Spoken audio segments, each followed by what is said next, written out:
Encore une fois, chers compatriotes, chers amis, nous vous disons bonjour et vous souhaitons une bonne journée dans vos foyers respectifs.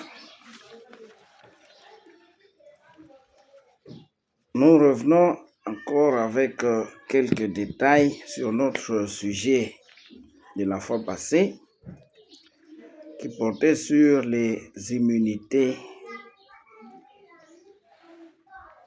du député national Matata Ponyo, à savoir la problématique de l'obligation ou non pour la Cour constitutionnelle de lever ses immunités en raison de ce que malgré que celle-ci avait été levée au moment où il était sénateur, il est devenu aujourd'hui député national.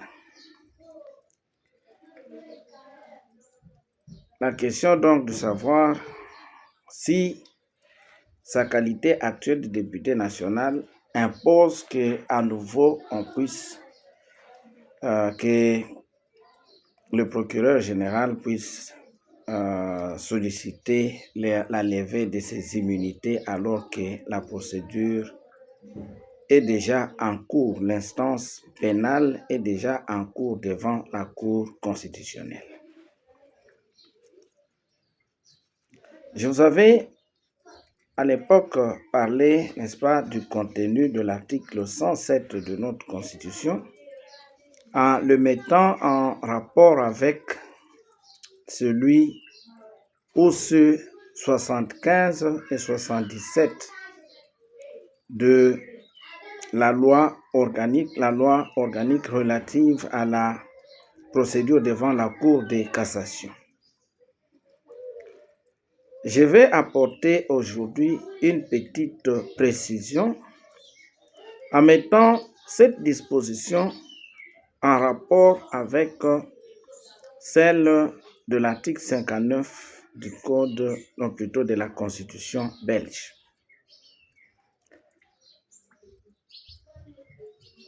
Avant toute chose, ce qu'il faut savoir, c'est que l'article 59 de la Constitution belge a connu une révision en 1997. Donc, je vais vous parler de ce que cette disposition disait avant la révision et de ce qu'elle dit actuellement. Et ainsi, vous montrer quels sont les points de ressemblance et ceux de dissemblances avec notre actuel article 107 de notre Constitution. Avant la révision du 26 février 1997, l'article 59 était semblable à notre article 107. Ainsi étaient interdites les poursuites et l'arrestation d'un député ou d'un sénateur, d'un membre d'une assemblée, qu'elle soit au niveau national ou au niveau provincial ou régional, sans l'autorisation de l'assemblée dont il relève. Donc, était interdite pas seulement l'arrestation ou la saisine des juridictions, mais les poursuites. Toute poursuite contre un député, un sénateur, était interdite sans l'autorisation de ces chambres. Mais depuis 1997, le Constitution belge est venu apporter une précision à ce qui était prévu. Ainsi, depuis cette date donc, l'article 59 n'interdit plus les poursuites, ne parle plus en termes de poursuites. Mais ce qui est interdit, c'est la saisine de la juridiction du jugement par voie de citation directe ou de renvoi devant la juridiction, devant une cour ou un tribunal, sans l'autorisation de la chambre à laquelle appartient les députés mis en cause. Ici, qu'il soit précisé que lorsque nous parlons de la citation directe en droit belge, ce n'est pas comme chez nous. Chez eux, il se conçoit qu'une citation directe soit donnée à la requête du ministère public. Donc, c'est de cette citation directe-là qu'il est question. Vous ne pouvez pas saisir la juridiction contre un député alors que vous n'avez pas préalablement sollicité l'autorisation de la chambre dont il relève. Voilà ce qui est prévu en droit belge. Et je dois dire que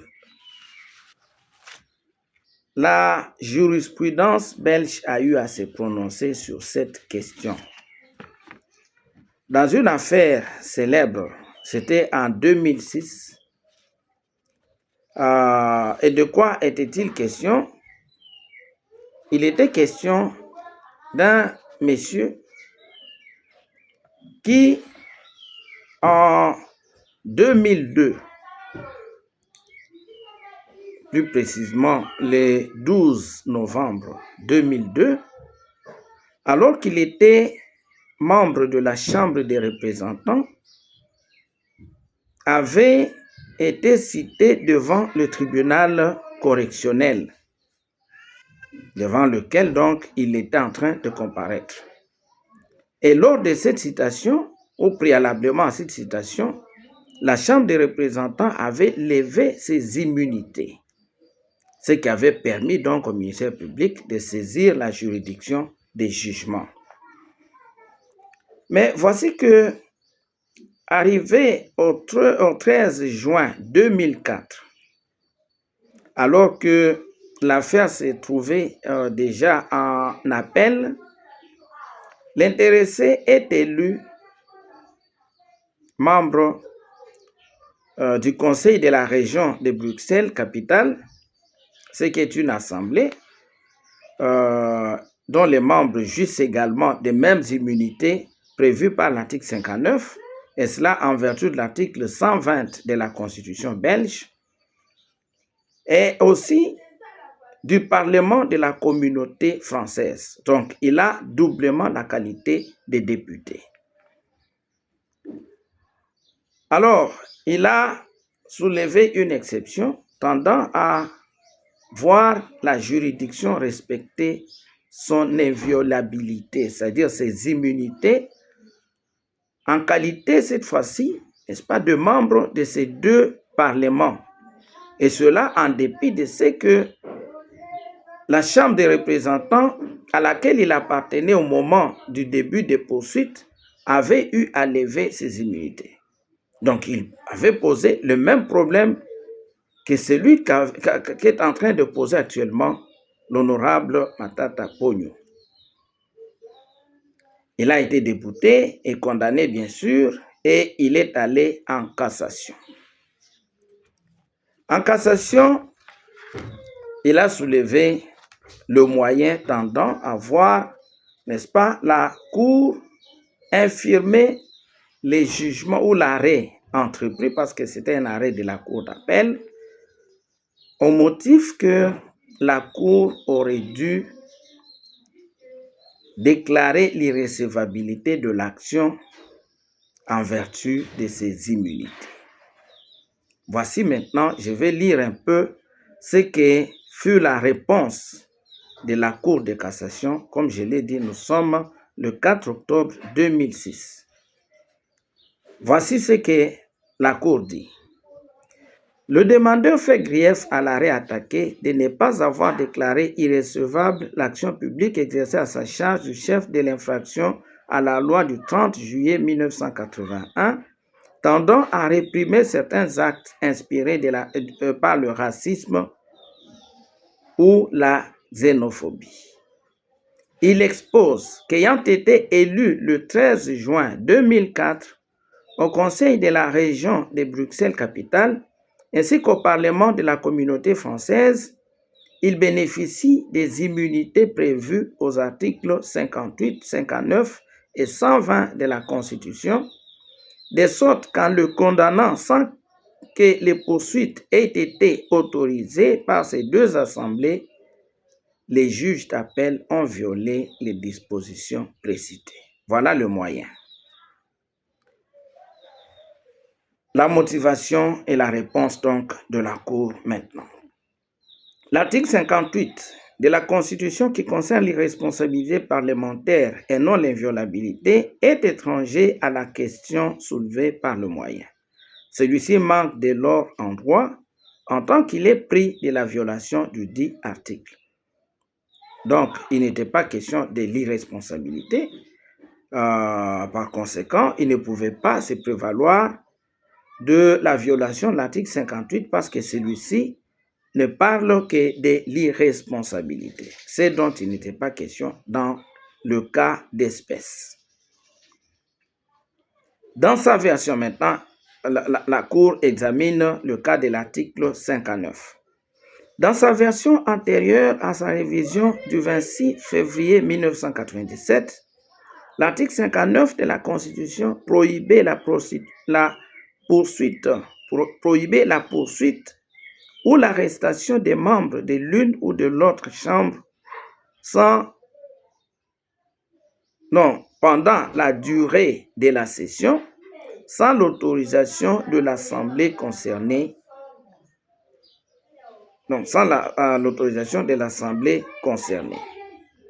L'immunité faisait donc obstacle à l'exercice de l'action publique. Dans sa version actuelle, l'article 59, alinéa 1er de la Constitution, n'interdit, sauf exception qu'il prévoit, que le renvoi ou la citation directe devant une cour ou un tribunal. C'est ce que je vous ai dit. Depuis 1997, il y a eu la révision de l'article 59 de la Constitution, de telle sorte que ne sont plus prohibées les poursuites et l'arrestation, mais plutôt la précision et détail, le renvoi ou la citation directe devant une cour ou un tribunal.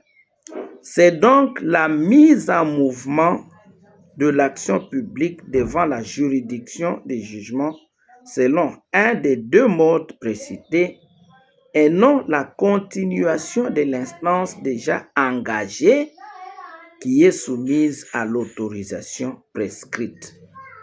Donc, ce n'est pas le fait de continuer l'instance qui est déjà engagée, mais ce qui est interdit, c'est de mettre en mouvement l'action publique sans avoir obtenu préalablement l'autorisation de l'Assemblée, de la Chambre dont relève le parlementaire concerné. Je continue.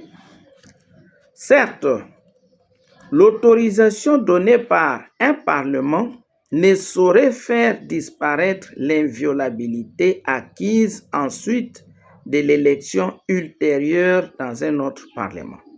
Ici, j'aimerais que nous puissions nous comprendre. Qu'est-ce que la Cour dit? La Cour dit l'autorisation qui est donnée par un Parlement.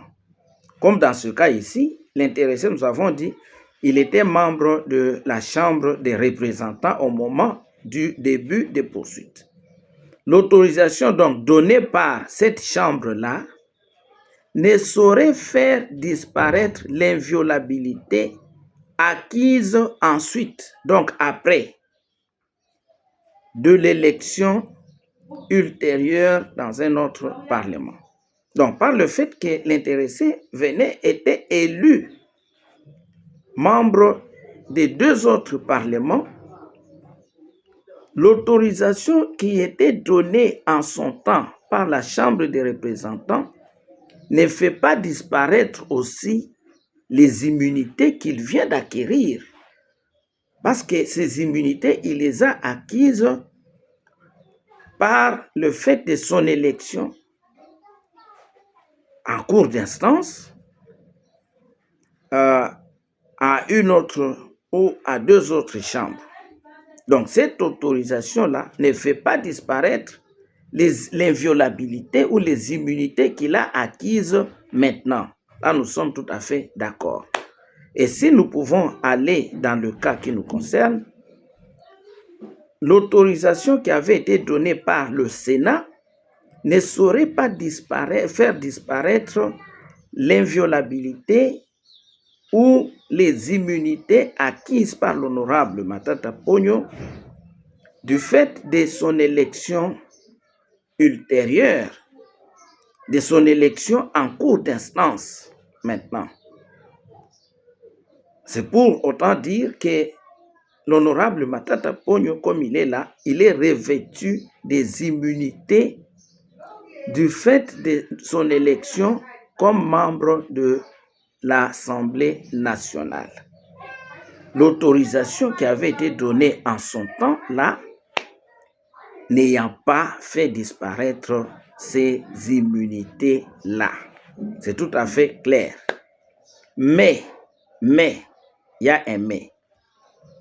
Cette inviolabilité ne régit elle-même que les actes de procédure énumérés par la disposition constitutionnelle qui la définit. C'est pourquoi j'avais dit, il faut déterminer maintenant quels sont les actes qui sont interdits par ces immunités-là, pour nous situer soit dans la phase de l'instruction préparatoire ou dans celle, n'est-ce pas, définitive devant la juridiction des jugements. Si on interdit aussi la continuation de la procédure, alors l'honorable Vital Kamerhe aurait raison.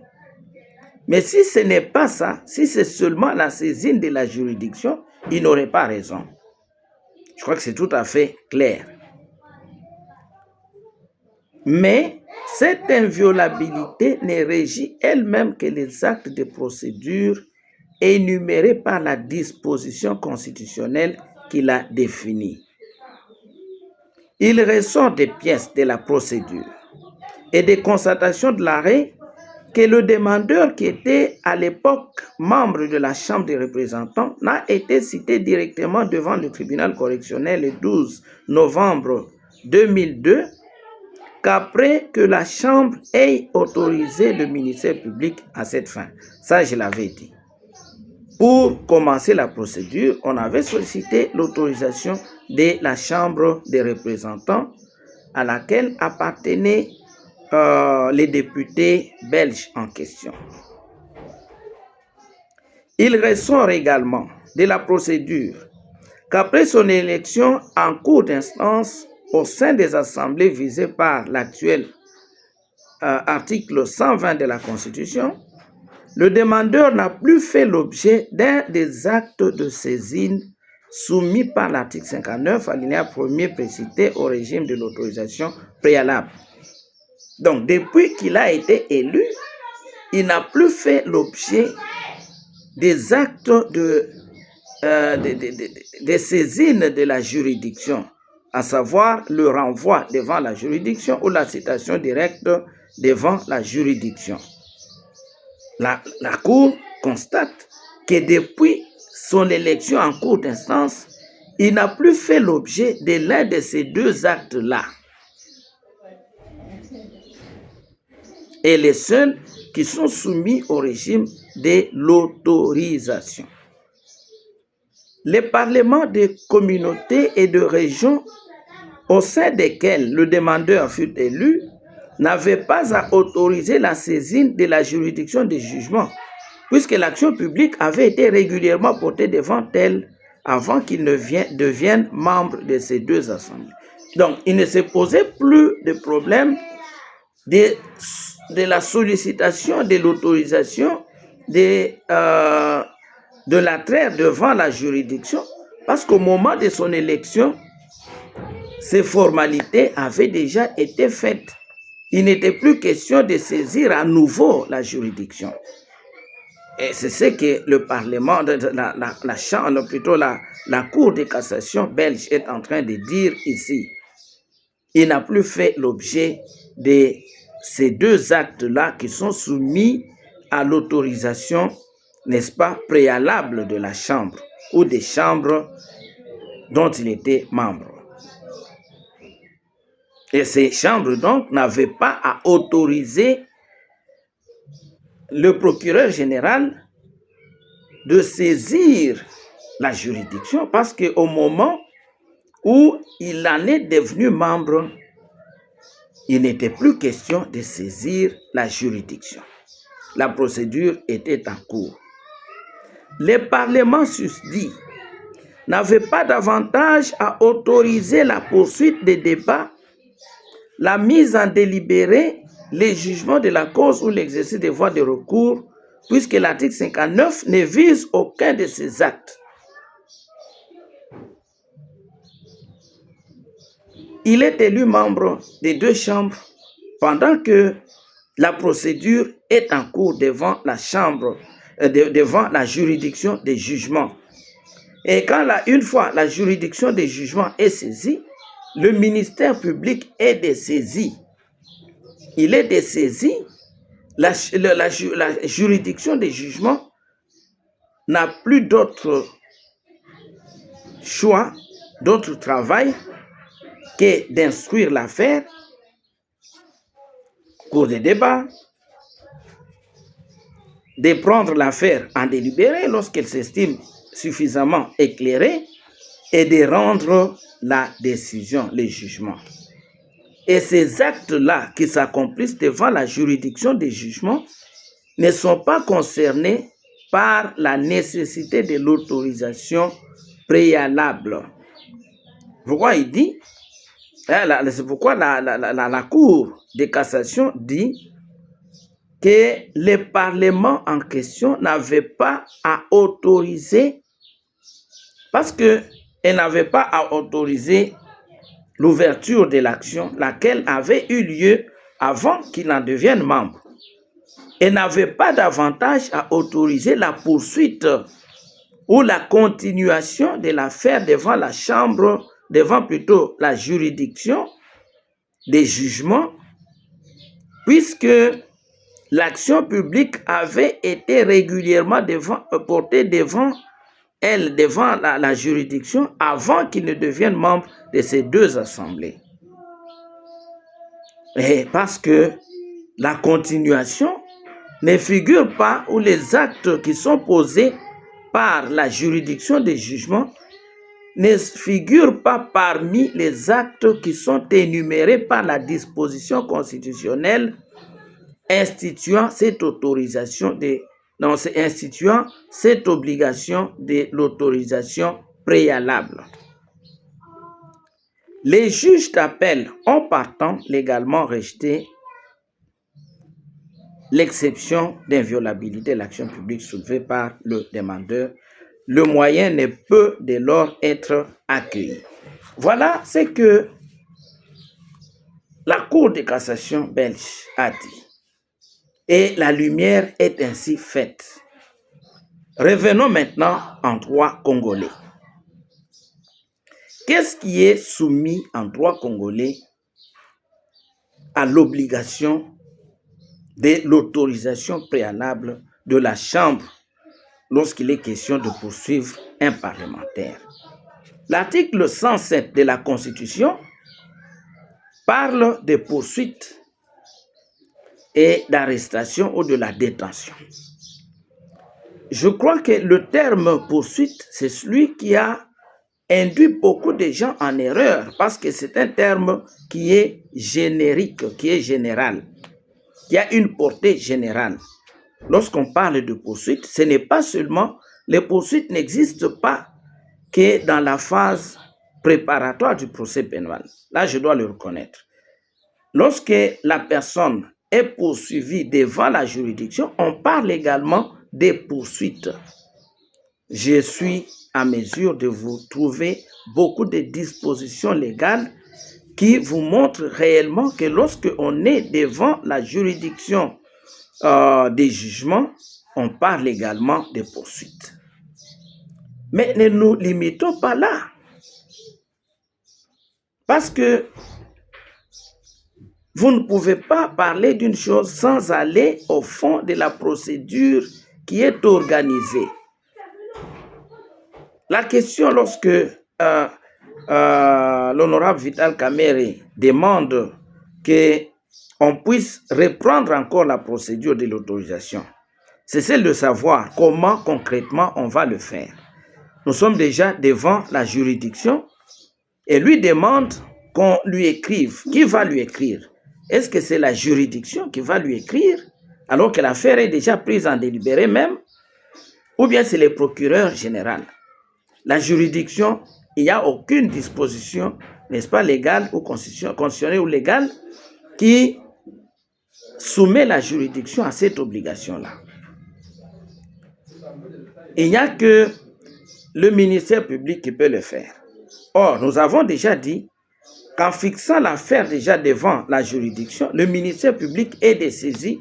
Il ne pose plus aucun acte sinon de soutenir l'accusation devant la juridiction. Là, il est parti au procès. Il est parti au procès en ce moment-là. Alors, lorsque on dit qu'on puisse, que la Cour puisse, que cette formalité soit encore accomplie, cela revient à quoi? D'abord, l'affaire est prise en délibéré. Il faut rendre une décision de réouverture des débats. Les débats doivent être réouverts. Et ensuite, il faut qu'on revienne, n'est-ce pas, dans les conditions dans lesquelles cette autorisation doit être demandée. Ça doit être l'autorité que la loi soumet à l'obligation de demander l'autorisation, qu'il le fasse. Et quelle est cette autorité? C'est ce que je vous avais dit la fois passée. Lorsque vous lisez l'article 75 de la loi organique relative à la procédure devant la Cour de cassation, cet article vous dit quoi? Cet article vous dit que le procureur général, lorsqu'il estime que les faits sont suffisamment graves et les indices suffisamment sérieux de culpabilité, il adresse un réquisitoire aux fins d'instruction. Ça, c'est l'article 75. Réquisitoire aux fins d'instruction. Et une fois cette autorisation donnée, l'instruction préparatoire peut commencer. Et cette instruction préparatoire, dit l'article 76, est soumise à la procédure, aux règles ordinaires de la procédure pénale. C'est l'article 76. Et lorsque vous arrivez à la fin de l'instruction préparatoire, pour saisir maintenant la juridiction, le procureur général a l'obligation d'adresser un deuxième réquisitoire sollicitant cette fois-ci la levée des immunités ainsi que l'autorisation de poursuite. Ainsi, l'autorisation de poursuite, dont question à l'article 107, concerne la saisine de la juridiction. Parce que ce sont des règles qui s'appliquent pendant la phase préparatoire ou préjuridictionnelle, préjuridiction. Donc, avant la saisine de la juridiction. Voilà comment on appelle cette phase-là. Phase préjuridictionnelle du procès pénal. Donc, lorsque nous ne sommes plus dans cette phase-là, le ministère public est déjà dessaisi. C'est la juridiction qui instruit jusqu'au jugement. Et lorsque la juridiction est saisie, elle ne peut se dessaisir que par voie de jugement. Mais maintenant, lorsqu'on demande qu'on revienne pour obtenir l'autorisation, qu'adviendrait-il si l'Assemblée nationale refuse de donner cette autorisation?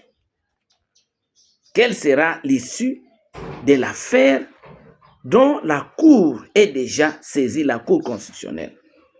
Vous voyez qu'on arrive à un monstre juridique. Donc, c'est un monstre juridique qu'on veut, n'est-ce pas, construire. C'est pourquoi j'ai dit que cette démarche-là ne peut pas aboutir et c'est à bon droit que le président de la Cour constitutionnelle a répondu en disant que ce n'était pas, cette obligation n'était plus de mise étant donné que la Cour est déjà saisie parce qu'elle ne concerne que la phase préparatoire du procès pénal. Et de lui rétorquer, mais en quelle qualité pouvez-vous interpréter la Constitution? Mais en quelle qualité, vous, président de l'Assemblée nationale, pouvez-vous écrire pour solliciter ce que vous sollicitez là? Est-ce que vous y avez le droit? Est-ce que vous avez le droit d'interférer dans une affaire judiciaire alors que la juridiction est saisie? Vous allez jusqu'à dire qu'il y a une initiative de 50 députés pour rendre pour, n'est-ce pas, voter une résolution demandant aux cours et tribunaux de respecter les immunités. Mais non. Vous avez le droit de surveiller les activités du gouvernement, mais pas des cours et tribunaux. Ce n'est pas votre droit, ce n'est pas votre prérogative. Donc, voilà pourquoi je dis tout simplement que c'est un excès de pouvoir, n'est-ce pas, le fait pour l'Assemblée nationale de demander, n'est-ce pas, la suspension des poursuites à l'égard de l'un des leurs et d'insister surtout sur la reprise d'une formalité qui n'est plus de mise au moment où elle est sollicitée. Mais en même temps aussi, je dois le dire, je dois être honnête, je l'avais dit la fois passée, l'affaire étant prise en délibéré, moi je crois que si j'étais à la place du président de la Cour constitutionnelle, je n'allais même pas développer l'argumentaire là parce que, voyez-vous, il est soumis quand même à une obligation de réserve étant donné qu'il fait partie de la composition qui a pris l'affaire en délibéré. L'affaire ayant été prise en délibéré, de délibéré lui-même étant secret, vous ne pouvez pas, n'est-ce pas, laisser transparaître déjà ce qui risque d'être la position de la Cour demain. Sinon, bon, je comprends que bon, ce serait tomber dans le piège, n'est-ce pas, de VK, pour que demain on dise non, c'est une décision politique. Mais juridiquement, la position est totalement et amplement justifiée. Voilà ce que j'avais à vous dire aujourd'hui et je vous dis au revoir et à très bientôt.